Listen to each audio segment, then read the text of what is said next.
وَلَقَدْ يَسَّرْنَا الْقُرْآنَ لِلذِّكْرِ فَهَلْ مِن مُدَّكِرٍ۔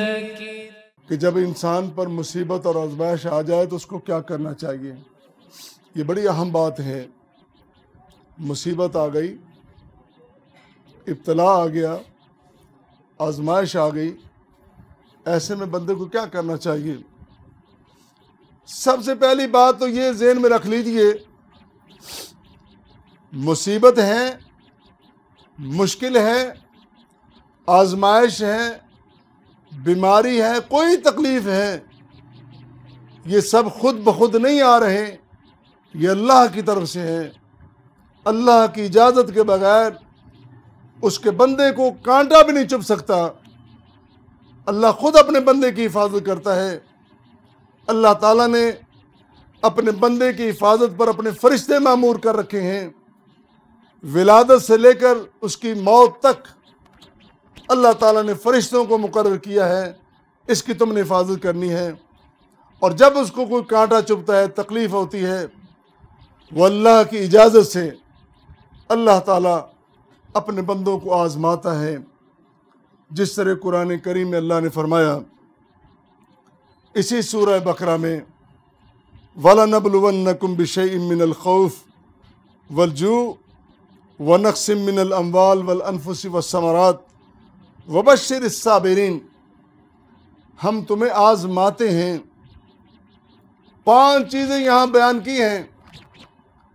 من الخوف، کوئی بھی خوف مسلط کر کے، خوف آنے والے وقت میں بندہ محسوس کرتا ہے، کسی بڑے طاقتور کی طرف سے خوف ہو سکتا ہے، کوئی چھن جانے کا خوف ہو سکتا ہے، کوئی دشمن کا خوف ہو سکتا ہے، کسی قسم کا بھی خوف ہو سکتا ہے۔ اگر اللہ نہ چاہے تو کوئی خوف بندے کے قریب بھی نہیں آ سکتا۔ اگر خوف آ رہا ہے تو یہ ہمیں سمجھ لینا چاہیے کہ اللہ کی آزمائش ہے۔ پھر ہمیں خوف میں مبتلا ہونے کی بجائے کیا کرنا چاہیے، وہ میں آگے عرض کر رہا ہوں۔ اسی طرح دوسری بات فرمائی والجوع، بھوک بڑی ظالم چیز ہے۔ بھوک، پاورٹی، گریٹ کرس، بڑی لعنت اس کو قرار دیا گیا دنیا کی زندگی میں، دنیا کی زبان میں۔ بھوک انسان کو کہیں کا نہیں چھوڑتی۔ بھوک انسان کی غیرتیں چھین لیتی ہے۔ بھوک انسان کو در در کا بھکاری بنا دیتی ہے، در در پہ جھکنے والا بنا دیتی ہے۔ بھوک بھی جان لو اللہ کی طرف سے آئی ہے۔ اگر تمہارے پاس دولت تھی، فراوانی تھی، بڑی خوشحالی تھی، آج اگر تمہیں 2 وقت کی روٹی میسر نہیں ہے تو یہ بھوک بھی تمہیں اللہ نے دی ہے۔ پہلے تو یہ یقین کر لے۔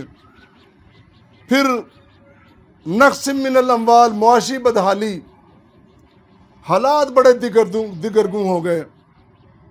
بڑی کوٹھیاں تھیں، بڑے کارخانے تھے، ہم نے اپنی آنکھوں کے سامنے دیکھا ایک بندہ اچھا بھلا ٹھیکیدار ٹھیکیداری کرتا ہے، کئی اس کے گھر ہیں، گاڑیاں کھڑی ہیں، اچانک اس کو گھاٹا پڑتا ہے، اچانک اس کو نقصان ہوتا ہے، سارا کاروبار ٹھپ ہو جاتا ہے، اس کے مکان بک جاتے ہیں، گاڑیاں بک جاتی ہیں، نقص من الاموال، معاشی بدحالی ہو جاتی ہے، مال کی کمی، مال جمع کر رکھا ہے، گودام بھرے پڑے ہیں، اور بڑا تنتنے کے ساتھ شملہ اونچا کر کے مونچھوں کو تاؤ دے کے بات کرتا ہے، میرے اتنے گودام بھرے پڑے ہیں، اتنے سٹور میرے، ان میں اتنا سامان پڑا ہے،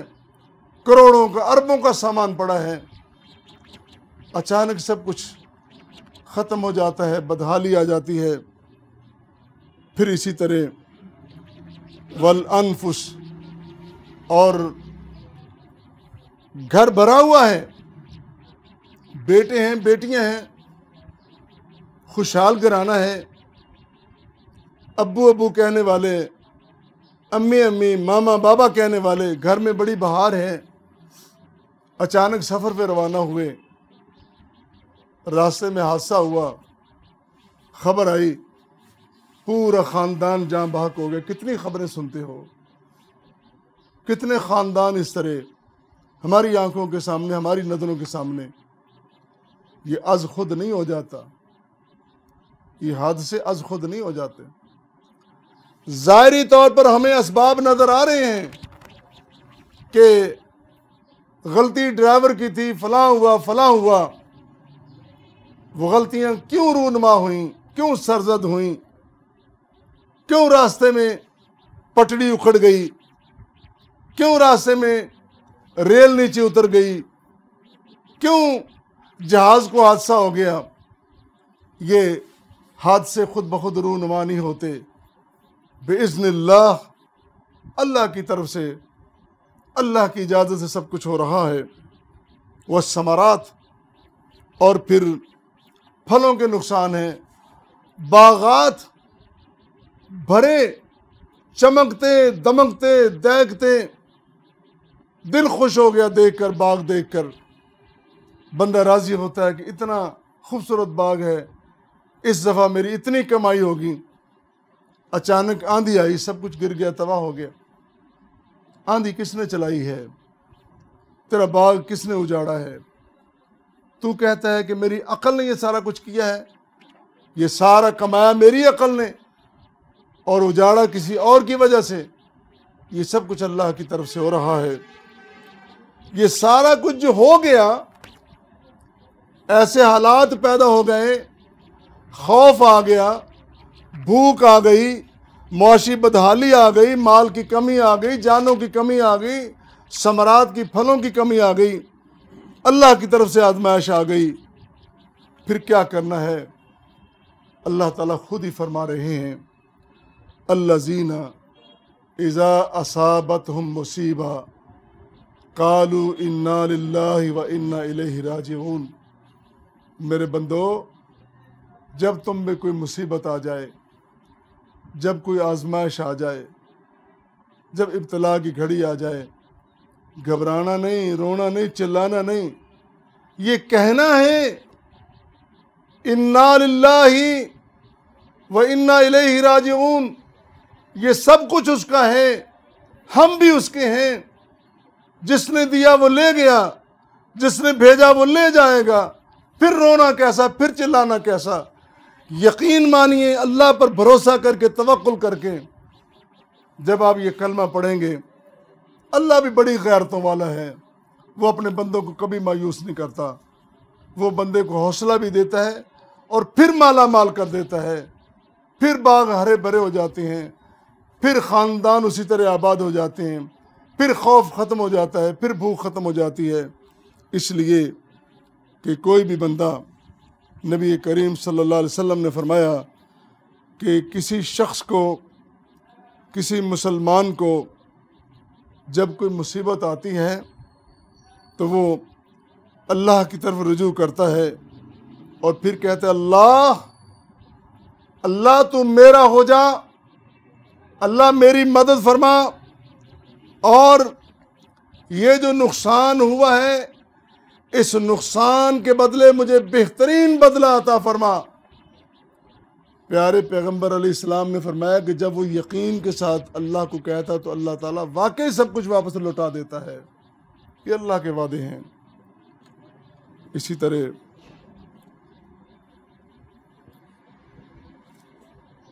یہ جو چند چیزیں میں نے آپ کے سامنے رکھی ہیں کہ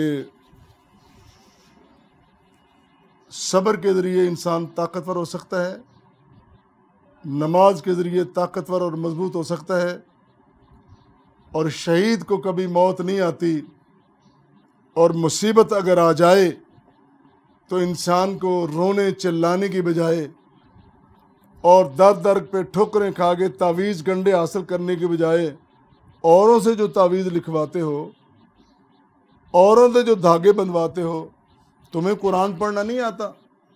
آؤ قرآن پڑھو۔ قرآن کہتا ہے کہ اذا اصابتم مصیبہ قالوا انا للہ و انا الیہ راجعون، اور اللہ تعالیٰ پھر اپنے بندوں کا تذکرہ کرتا ہے۔ قرآن پڑھا نہیں؟ اللہ کہتا ہے کہ میں نے اپنے ابراہیم کو جب جب آزمایا، میرے ابراہیم نے کبھی مایوسی اختیار نہیں کی، نہ کو رستہ اپنایا ہے، وہ کامیاب ٹھہرا ہر مشکل میں، ہر مصیبت میں، ہر آزمائش میں۔ تو انبیاء کی زندگیاں ہمارے سامنے بہترین نمونہ ہیں، ان کو سامنے رکھتے ہوئے ہم بھی کوشش کریں۔ جب ہم کوشش کریں گے تو انشاءاللہ اللہ تعالی ہم سب کو کامیاب کرے گا۔ وآخر دعوانا ان الحمدللہ رب العالمین۔